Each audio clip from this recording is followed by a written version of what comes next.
Once again, as the MGM crime reporter, it is my privilege to bring to you another case history in our Crime Does Not Pay series. For obvious reasons, fictitious names are used for all characters. May I present the head of a police scientific crime laboratory, Dr. John Pritchard. For years, people have marveled at the deeds of Sherlock Holmes. Yet his amazing deductions in fiction are today the mere commonplaces in modern scientific crime detection. Recently in our city, an intelligent man committed what he thought was a foolproof murder. The case opens with Mayor Fletcher, an honest official who set out to clean up the city. According to the terms of the franchise, your company was to buy and to put into service 2 new streetcars a month. You haven't done it. Well, we have to make a little profit. You've been making an enormous profit. I've had the city accountants go over your balance sheets. Now, you get those cars or I'll cancel the franchise.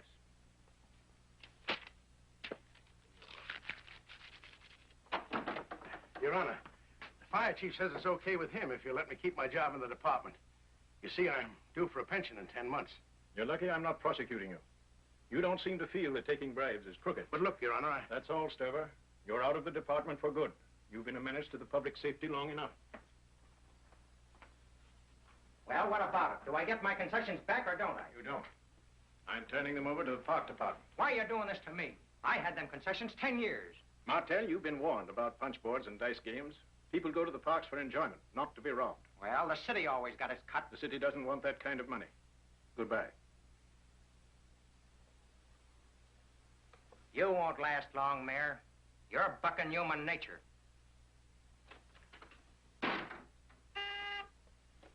Yes? Jimmy Stark's crime broadcast is on the air. All right, thanks. You may go now, Miss Matthews. I shall be working late tonight. Yes, sir. That was the setup in the cleaning and dyeing racket. Through the mayor's efforts, we smashed it today with 14 arrests. This is just the beginning of our war on racketeering. You'll see new arrests every day from now on. Criminals who prey on industry are going to be wiped out. and he'll do it, too. Every small business will be protected. Every racketeer jailed. I think we'll really get a break this time. Mayor Fletcher is an honest man. He's cleaned up every city department, and now with the arrest of the 14, we've broken the cleaning and dyeing racket. Good thing for the city. We've still got a few men like Jimmy Stark. They are now behind bars. And I can confidently say that the owners of small cleaning shops are now freed of paying tribute to racketeers. Yeah? I notice we're still paying off, just to keep in business. The only ones they've arrested are the little guys, like my kid brother. What about Big Matty and the syndicate?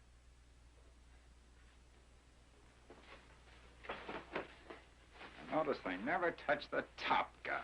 Eddie, where are you going? Somebody's got to put the cops on the right track. Eddie, please don't go. Remember what happened to you the last time you tried to complain. That's all right. This time I'm going straight to the mayor at his home. Nobody will know about it. Tomorrow night, I'll have further news of our progress. Thank you. You have just been listening to Special Investigator and Prosecutor Jimmy Stark. The mayor's right-hand man in the campaign against crime. Give us the names of the 14 arrested, Jimmy. Yeah, let's have a line on Are it. there any big names in the 14 arrested, Mr. Stark? Excuse me. The mayor phoned Mr. Stark. He's in his office at City Hall. I want you to come right over. Okay, thank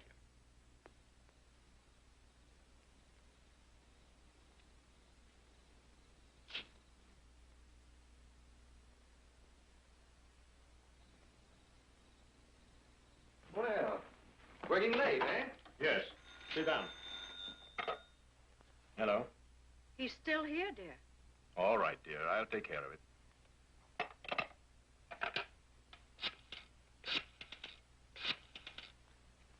This is the mayor speaking. Send a squad car out to my home right away. There's a prowler hanging around there. You're quite a hero in this town, aren't you? Well, I guess so. People like to see crooks get theirs. I've got all the decent element behind me, like the Reform League. I'm going to sweep this town absolutely. Hold it. You're not on the radio now. You know, I happen to be sincere about cleaning up this city. Well, so am I, absolutely. Well, let's see what you've done. You've arrested a few hoodlums and pool room loafers, all small fry. What about the cleaning racket? I'm coming to that.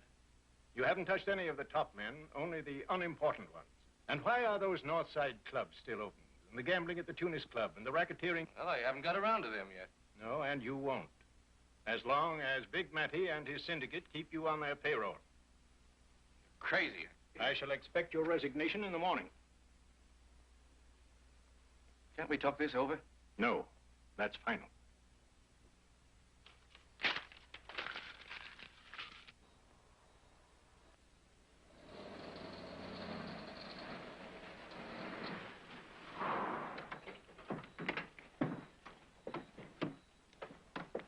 What are you hanging around here for? I want to see the mayor. Well, the place to see the mayor's the City Hall. You got any identification? You own your own business? Yeah. You shouldn't be hanging around the streets like this. You better beat it.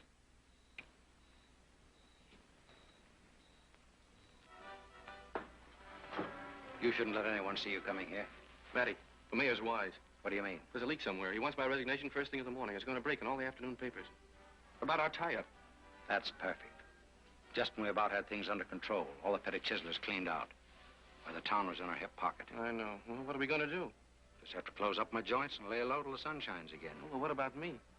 If this breaks in the papers, I'm in a fine mess. I'm supposed to have a sterling silver reputation. That's your problem, buddy. Okay. I'm not going to resign. You'll have to. You can't buy Fletcher. I know. There's only one other way. Keep it to yourself. I don't want to know anything about it.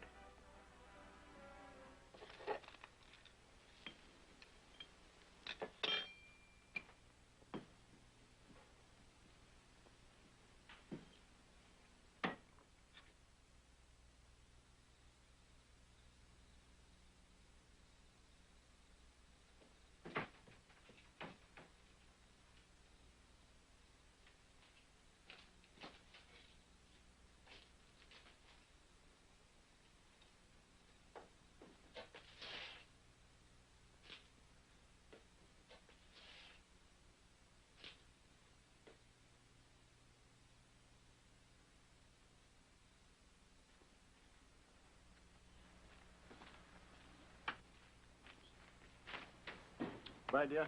Bye, darling.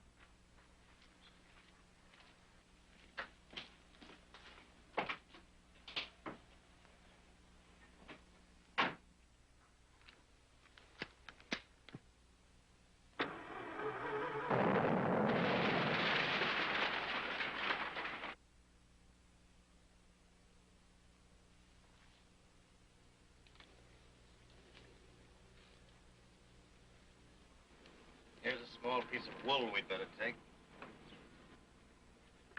Caldoni. Yes, Doctor. Have one of your men get all of Fletcher's clothing and take it over to the laboratory, including the suit he was wearing when killed. All right. Where do you think the bomb was placed? Well, judging from the direction of the wood splinters we found in his body, I should say it was attached underneath the floorboards of the car. Pretty bad, huh? You said it. Someone had powerful reasons doing a thing like this. Only maniacs kill that way. Find anything? Don't know yet. Bombing kind of removes any clues, doesn't it? You never can tell. Excuse me, Chief. What is it? We had a prowler call last night. There's a kid hanging around here. Did you bring him in? No, he wasn't a vag. He seemed all right, so I sent him on his way. Get his address? Yes. Pick him up and take him to the homicide office. Very good, sir. That's right. I was with the mayor last night. His wife phoned and he said he'd send around a prowl car. Looks like a quick break. Yes, doesn't it? Maybe.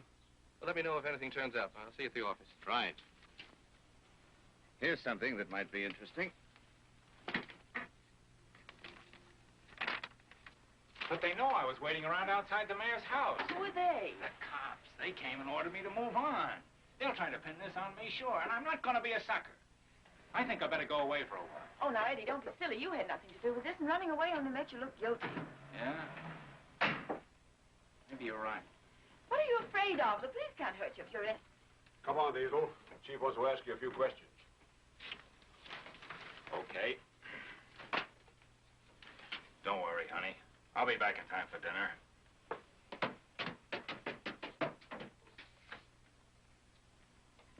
Bombing ain't professional. That's not my style. Lock him up and check his alibi 6 ways. What's your name? Eddie Diesel. Oh, yeah. You were loitering around the mayor's home last night. Why? Why? My own reasons. They better be good ones. I can't say much tonight. My friend, the mayor, is dead. Murdered by the forces of crime. But it shall not stop his plans. They will be carried out through me. I will fight all racketeering to the finish, no matter what happens. Thank you. You recognize these? Why, sure. They're mine. How'd you get them? Come here. I want you to look through this microscope. That's a magnified thread taken from those trousers of yours. Now take a look at this one. They look the same. They are the same. Identical. We compared them for the number of fibers, measured the undulations, and they match. Tested both chemically, and they both have the same dye. That last thread you looked at came from the door of the wrecked garage. And it came from his trousers, didn't it? Possible. Come on now. You were around the garage, weren't you? Well, yeah, sure I was. But you didn't mention it to us. Well, I figured it'd be hard to explain. There are a lot of things you're going to find hard to explain. Let's go. Well, I guess that just about ties him up with the murder. No. All it proves is that he was near the garage and brushed past it. Well, now, look, Doctor, his brother's in jail for being mixed up with the racket. This kid's probably tied up with it some way. He was acting suspiciously near the mayor's home. He was near the garage. You proved that. Wouldn't you say he might be guilty? Well, if he is, we'll prove it. Well, I'm having him indicted today for Mayor Fletcher's murder. Why did you go to the mayor's home? Come on, Eddie. Don't make it tough on yourself. You're in a jam, kid, but you don't seem to know it. Why don't you tell us why you... will you? I'm tired. I can't think.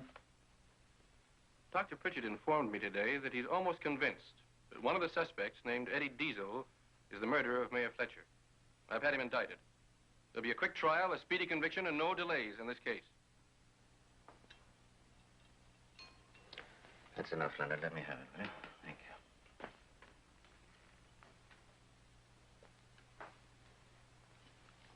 Thanks very much.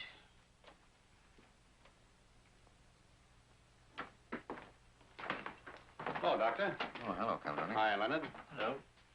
Oh. I listened to your radio talk. What you said about me isn't true. I'm never convinced of anybody's guilt until I have all the facts in front of me. Sorry, I... Just don't mention my name over the air again, please. Okay. Any luck yet, Doctor? This is a fragment of the bomb. The bomb? Yes. We found it underneath the mayor's car. We're trying to determine what kind of powder was used in it. We'd better spectrograph this. Okay. Would you care to watch? Sure.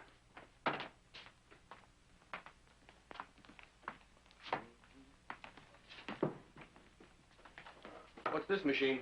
The spectrograph. Place the evidence in the hollow point of this carbon pencil. Is that all you need, just a speck of dust? That's all. A speck of anything. Steel, paint, dust, anything. Now watch. The material is burned under a terrific heat in the lamp house. The flame causes a spectrum there. A series of tiny vertical lines. And they're reflected back here to this camera, where we now have a photograph.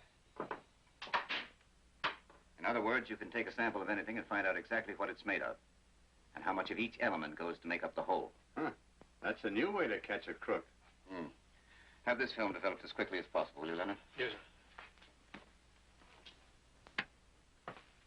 This is the photograph we've just taken of the powder flame. This band of lines is merely a chart, representing most of the known elements in the spectrum. We can now tell what chemical elements were in the powder. You notice how some of the lines match? K, that's potassium. Barium and vanadium triplet. Vanadium, that's good. Vanadium is put in by the makers just to identify the powder. Magnum. That bomb was homemade, and the killer had to use the powder from a lot of the new .38 Magnum revolver cartridges. Pretty clever, huh? No, not very. It's a new specialized type of powder and used only in that kind of cartridge.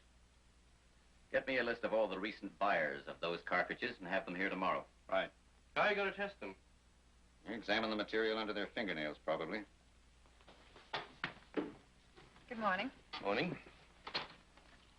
Well, pardon me, sir, but you don't need a manicure. It looks like you just had one. Never mind. Go over them once anyway. I have sort of a complex about my fingernails. All right, thank you.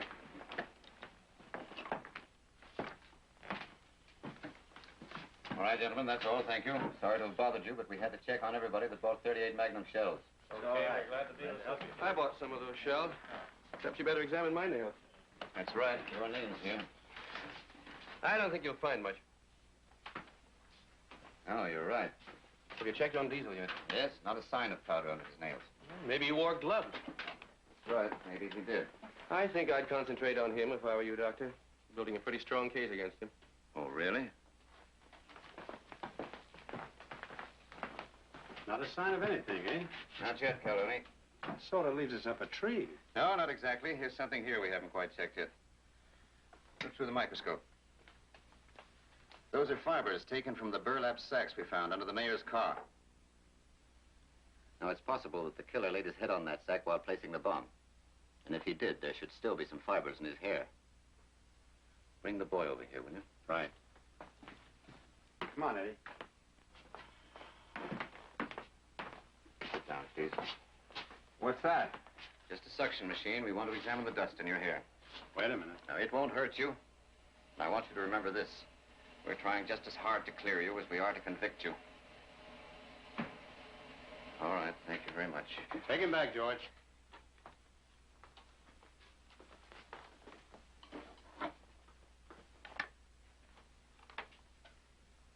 Anything? Not a thing. No magnum powder, no burlap fibers. We got nothing on the fireman, and Martell was okay. Now you say the kid had nothing to do with it. That stuff's just cold. No, it doesn't. Let's check on the stuff from the mayor's office. Okay. Take it in the darkroom, Leonard. All right. Come on, let's look at it. Well, there's nothing there. Violet ray shows nothing. What's that? It's an iodine spray. What's it for? Sometimes pencil marks leave impressions on the pages underneath.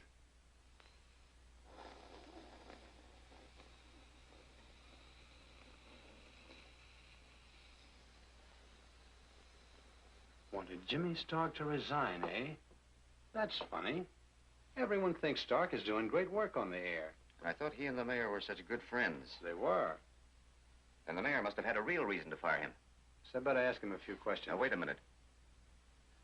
It's a strange thing, but Stark seems so anxious to have that boy convicted. He had some magnum shells, too. That's right. And a fresh manicure. Are you willing to try something? Sure. Then don't tell Stark that the boy is innocent yet.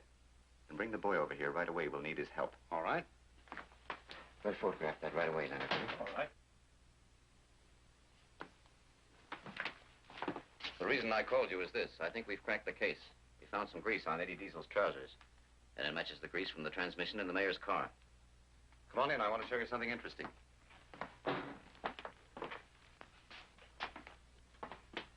This is great work, Doctor. Sit down.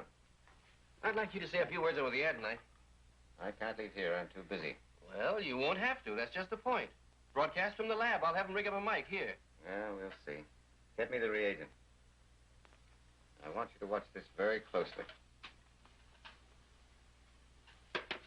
Don't touch that. It's caustic. It might run. Well, do something about it, quick. All right, take it easy.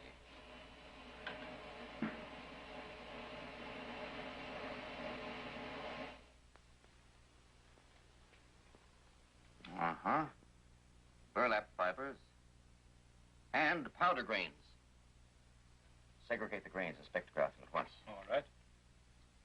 And now, friends, we're going to take you direct to Dr. Pritchard's crime laboratory and have him tell you how he tracked down the vicious killer of Mayor Fletcher. With sincere admiration, I present Dr. Pritchard. You have all read the papers. You know that a boy named Eddie Diesel is accused of Mayor Fletcher's murder. Circumstantial evidence has woven a strong case against him. But scientific crime detection may yet prove him innocent. We believe we're on the track of the real killer. Our findings are not complete. We still have some tests to make. I can say this, however. We think we have now uncovered the real murderer by taking samples of burlap fibers and gunpowder from his hair. We are making the final and conclusive tests now. Thank you. Now, that's a photo, you remember, of the powder grains we took from the bomb. And this is a photo of the powder grains we found in Jimmy Stark's hair. Now, see how they match up? Same magnum powder. Well, that makes it tough for Stark. Those little black lines saved your life, Eddie.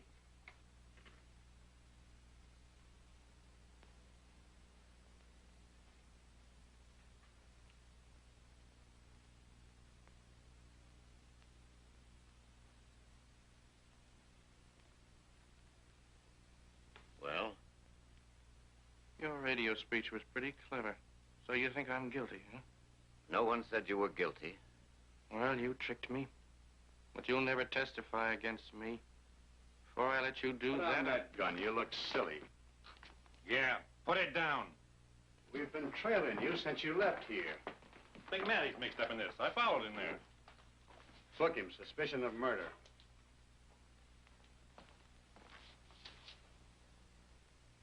And so, you see, these scientific weapons, the microscope, the test tube, and the spectrograph, are fighting beside the police against crime. It is a protection for the innocent and a powerful weapon against the guilty.